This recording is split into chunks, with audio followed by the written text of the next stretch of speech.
I have a confession to make. I haven't played any of the Mass Effect games. Yeah, that's the sound of my gamer cred throwing itself out the window. Upside. This allows me to come into Andromeda without any preconceived notions of what a Mass Effect game should be. I don't have any nostalgia or rose-tinted glasses, or jaded glasses depending on how much you hated the ending of Mass Effect 3. See, I may not have played it, but I can still make references. Clear! No, you will not die on this day. Clear! The point I'm trying to make is, I'm getting to come into this completely fresh, because the only other thing I know about the Mass Effect series is you can boink everything. Blue alien tentacle lady? Probably. Fish lizard guy? Probably. Lanky ET? Probably. Tree bark lady? I hope so. This woman? Humans are boring. This guy? That's your father, you sicko! And probably. Now don't worry, I'm going to avoid all spoilers here. I'll just talk about story parts in general. No specifics, so you're safe to keep watching. In case you don't know, Andromeda is a mix of RPG and third-person shooter. The whole thing actually plays a lot like Dragon Age Inquisition. Mass Effect starts off with character creation. You can just quick start with the default guy or girl, but I decided to customize. And as is my new custom, I moved every slider all the way to the right. Whoa, yeah, I'm not gonna be able to play through the game like this. Default it is! And man oh man is he default. It's like they took Nathan Drake and just sucked out all the personality. This is Scott Ryder. And now I'm just reminded of the MST3K Space Mutiny. Netflix it, folks. You're welcome in advance. Beef Large Chunk here is part of a colonization effort to find life-supporting planets in the Andromeda Galaxy. Naturally, things go wrong, because nothing can ever go right in a space story. And you end up crash landing on a planet that's shockingly not too fit for living. Did we really do that? Or are we dead and don't know it? Oh, so it's like Lost. In space.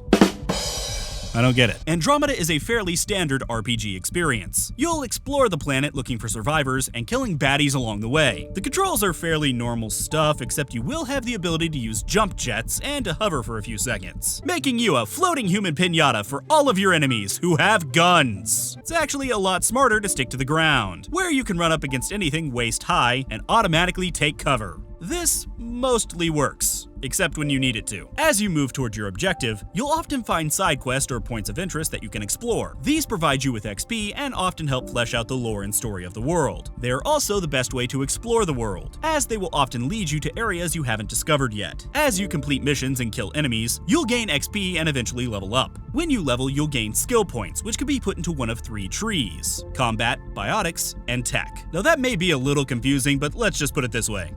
There you go. None of this is really complex, which isn't a bad thing, but it also isn't necessarily a good thing. You'll be allowed to equip 3 special skills from these trees, such as grenades, energy waves, and the ability to shoot lightning from your hands. Sure, why not? On your adventures, you can have up to 2 compatriots come with you, which you'll be able to somewhat command to do certain actions, but I found they pretty much do whatever they want. Eventually, you'll make your way off the planet and onto the space station Nexus, where you'll run around from objective to objective, talking to people and doing side quests. Sounds familiar, but the quests do become a bit more involved, like helping solve a murder. Objection! As you talk to other characters in the game, you'll be presented with Bioware's patented tons of dialogue options. And now seems like as good a time as any to talk about this. As you may have heard, the character animations and dialogue and cutscenes are, yeah. I'm not gonna dwell on this because it's overdone at this point, but it seems like every human-esque character in this game is surprised that they're about to poop themselves. Oh, that ain't a fart. Hold it in, hold it in, hold it in. Eventually you'll get your own ship, which is basically home base for you. From here, you'll have several options. You can talk to your crew, craft, change out your equipment, buy new equipment, change the look of your equipment, send out your minions on little side missions, or even do missions yourself in multiplayer mode. I tried multiplayer. I died while loading in. Yeah, I'll just stick to single player, thank you very much. Once you get bored here, you can head off to a new planet to try and make it viable for colonization. Repeat process of running around from objective to objective, stopping to smell the side quest roses along the way. Upside, you get a badass rover.